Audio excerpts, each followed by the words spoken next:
మేము ఇంటర్మీడియట్ చదివేటప్పుడు మా కాలేజీలో స్ట్రైక్ అని ఎవరన్నా అంటే వాళ్ళు స్ట్రైక్ చేసినప్పుడు ఓకే అని బయటికి వెళ్ళిపోయి ఒక 5 నిమిషాల తర్వాత అందరూ బయటికి వెళ్ళిపోతారు కదా, వెనక్కి వెళ్ళిపోయి మళ్ళీ లెక్చరర్ గారి దగ్గరికి వెళ్ళి ఇది ఉంటుంది కదా స్టాఫ్ రూమ్ వెళ్ళి, సార్ కొంచెం మా పాఠాలు చెప్పరా, ఇంటి దగ్గర ట్యూషన్లు చెప్పించుకునే స్తోమతలు ఉండేది కదా అని చెప్పి అడిగి చెప్పించుకునేవాళ్ళు.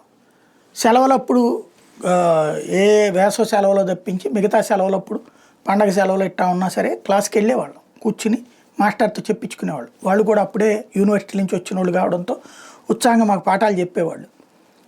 ఇవాళ రోజును చూస్తే మన రాహుల్ గాంధీ గారు అంటే అప్పుడేంటి, మేము ఇట్లా క్లాసులో చెప్పించుకుంటుంటే మిగతా బ్యాచ్ ఒక బ్యాచ్ ఉండేదన్నమాట.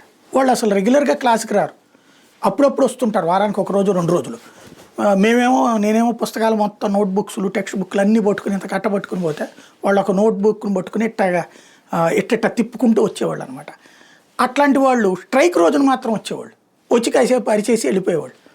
ఇప్పుడు రాహుల్ గాంధీ పరిస్థితి అట్లాగే ఉంది. ఆయన అటెండెన్స్ చూస్తుంటే లోక్సభలో 80% ఆయన అయితే పార్లమెంటరీ కమిటీల్లో మెంబర్గా ఉన్నారో 80% మీటింగ్లకు అటెండ్ కాలే.